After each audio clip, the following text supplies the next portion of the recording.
वडोदरा महानगर पालिका की ओर से आवास योजना के ड्रॉ का कार्यक्रम आज आयोजित करवाया गया। आजवा रोड के पंडित दीनदयाल उपाध्याय ऑडिटोरियम पर आज ये कार्यक्रम आयोजित हुआ था। तब आपको बता दें कि आज के इस कार्यक्रम में वडोदरा के मेयर पिंकीबेन सोनी, डिप्टी मेयर चिराग बारोट, स्थायी समिति के चेयरमैन डॉक्टर शीतल मिस्त्री, साथ ही गुजरात विधानसभा के मुख्य दंडक बालकृष्ण शुक्ला, म्युनिसिपल कमिश्नर अरुण मनीष बाबू समेत के अग्रणी मौजूद रहे थे। प्रधानमंत्री और राजीव आवास योजना के आवासों के लिए ये ड्रॉ आयोजित हुआ था।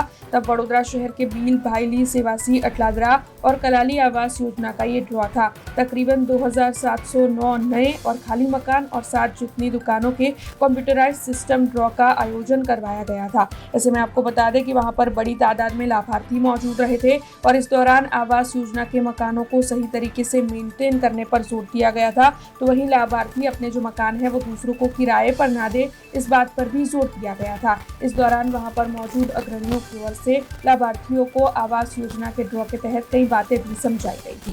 रोज वडोदरा महानगर पालिका द्वारा प्रधानमंत्री आवास योजना राजीव आवास योजना अंतर्गत वडोदरा शहरना घर विहोना नागरिकोने कुल મળીને 2705 જેટલા આવાસો અને 7 દુકાનોની ફાળવણી આજે જ્યારે કરવામાં આવી છે ત્યારે આ તમામ નાગરિકોને જેમને આજે ડ્રો લાગેલો છે, ડ્રોમાં જેમના નામો આવ્યા છે એ તમામને ખૂબ સારા સુવિધાપૂર્ણ મકાનો મળવાના છે। અને આપના માધ્યમથી હું તમામ નગરજનોને પણ એક વિનંતી કરું છું અને વિશ્વાસ આપું છું કે વડોદરા શહેરમાં એક પણ ઘર એટલે કે એક પણ કુટુંબ નવા મકાન વગરના નહીં રહે, એ જવાબદારી વડોદરા મહાનગરપાલિકા, રાજ્ય સરકાર અને કેન્દ્ર સરકારની છે। ત્યારે ફરીથી આ કાર્યક્રમમાં જેમને પણ ડ્રો લાગ્યો છે તે તમામને ખૂબ ખૂબ શુભકામના પાઠવું। પ્રધાનમંત્રી આવાસ અને અફોર્ડેબલ હાઉસિંગ અંતર્ગત અલગ અલગ સ્કીમ્સના લાભાર્થીઓને ડ્રોની આજે ડે રાખ્યું છે।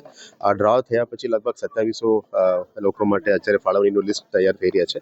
આ લિસ્ટ અત્યારે ફ્રીઝ થઈ ગયું છે અને આ લિસ્ટના આધારે અમે ટ્રાન્સપરન્ટલી આપણે વીએમસીની વેબસાઇટમાં મૂકીશું। ગઈકાલે થોડું લોકોની ગેરસમજ હતી કે પહેલાં કે એસએમએસ વેનસડે માટે ગયેલી અને પછી કેન્સલ કરીને થર્સડે માટે 2 એસએમએસ ગયેલી છે।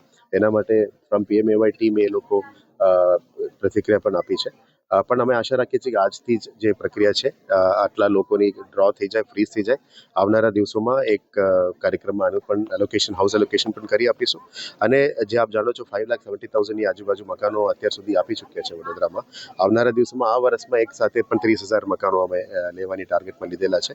એટલે સિટીની અલગ અલગ વિસ્તારમાં અલગ અલગ હાઉસિંગ સ્કીમ્સ, અફોર્ડેબલ હાઉસિંગ, અને આવનારા દિવસોમાં પીએમએવાય 2.0 જેમાં 8 લાખ રૂપિયાનું વેલ્યુવાળો જે મકાન છે એના પણ કામગીરી તૈયારી શરૂ કરી દીધી છે। ફાસ્ટર કામગીરી કરવા માટે ટનલ રિફોર્મ ટેકનોલોજી પણ એડોપ્ટ કરીશું, જેથી કરીને 15-20 દિવસમાં પણ 2-3 માળ બની જાય એવા ટેકનોલોજી પણ અત્યારે આવી ગયું છે। અલગ અલગ સિટીઝ પણ ડિપ્લોય કરી રહ્યા છે અફોર્ડેબલ હાઉસિંગ સ્કીમ અંતર્ગત। એટલે વહેલા તકે સુખાકારી મળે, પબ્લિકને મકાનો મળે અને એમનું જે એક ડ્રીમ હોય છે એક મકાન પોતાનું હોવું જોઈએ, એના દિશામાં અત્યારે વડોદરા મહાનગરપાલિકાની ટીમ કામગીરી કરી રહ્યા છે। ગયા 5 વર્ષથી જેટલા બેકલોગ છે પ્રધાનમંત્રી આવાસ સ્કીમોની અથવા અલગ અલગ અફોર્ડેબલ હાઉસિંગ સ્કીમ જે બેકલોગ છે એને પણ પ્લોટ ફાળવણી ચેનલ બોડીમાં પાસ કરીને બધાનું પીએમએવાય સ્કીમ્સ લાભ આપી શકે, લોકોને વહેલા તકે લાભ મળે એ દિશામાં અત્યારે કામગીરી હાથ ધરવામાં આવી। हमसे जुड़े रहने के लिए हमारे YouTube चैनल को सब्सक्राइब करें और नई वीडियो की नोटिफिकेशन के लिए बेल आइकॉन को दबाएं।